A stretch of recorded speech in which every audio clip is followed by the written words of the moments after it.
The longest-living US president passed away at the age of 100, leaving behind a legacy defined by service. The National Cathedral hosted a rare gathering of 5 former presidents: Bill Clinton, George W. Bush, Barack Obama, Donald Trump and Joe Biden, each bearing their own history with the man they came to honor. It was a scene brimming with reverence but laced with political tension as the world turned its gaze to this historic reunion. Yet amid the tributes to Carter's legacy, the attention shifted swiftly to a more peculiar drama.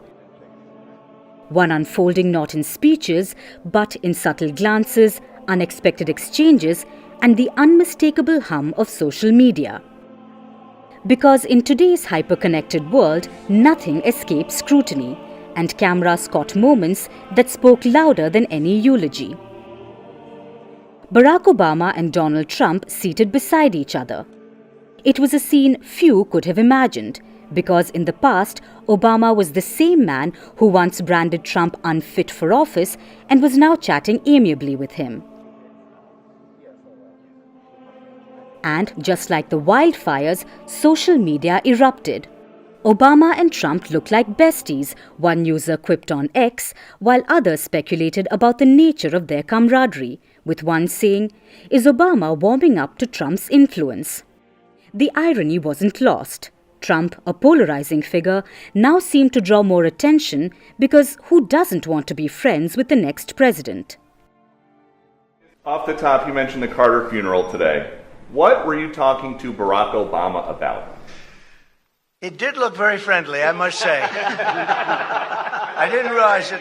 I didn't realize it, how friendly it looked. I saw it on your wonderful network just a little while ago before I came in, and I said, boy, they look like two people that like each other, and we probably do. We have little different philosophies, right? But we probably do. I don't know, we just got along, but I got along with just about everybody on that. We met backstage, as you know, before we went on, and I thought it was a beautiful service, but we all got along very well, which is good. Noticeably irritated and, as the internet claims, jealous, was Vice President Kamala Harris, who was seated directly in front of the pair and became an unwilling star of this narrative. As they say, only if looks could kill. The viral video captured Harris's subtle glances back at the duo, and as she turned, the cold sigh sparked a flood of speculation.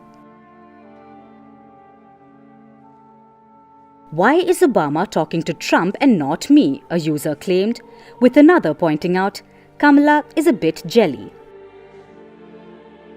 But this is just the tip of the iceberg. At the funeral, the other who's who also didn't go unnoticed. For example, the outgoing President Joe Biden and First Lady Jill Biden. Seated next to Vice President Harris, the First Lady didn't so much as glance her way. The cold shoulder between the duo was so noticeable that the internet didn't once hold back, questioning the political estrangement. When the Bidens were escorted to their seats, Jill Biden looked visibly uncomfortable and leaned to the side of her husband, showing Harris her back, and the outgoing president also preferred to look at the ceiling rather than the person he once hailed. However, the feeling of isolation was not just limited to the vice president. President-elect Trump and wife Melania were also caught in the crossfire. After Trump and his former Vice President Mike Pence warmly shook hands at the Carter funeral, former Second Lady Karen Pence remained seated and not once looked at the president-elect to greet him. The scene was like something straight from a movie, where exes are invited to the same party but remain unfazed by each other's presence. The funeral was less a tribute to Carter's enduring legacy and more a showcase of shifting political alliances. Trump's newfound rapport with Obama, juxtaposed against Harris's isolation, painted a vivid picture of Washington's evolving dynamics. For many, it seemed the world had turned against Harris. Yet, even in her most solitary moments, she remained unbored.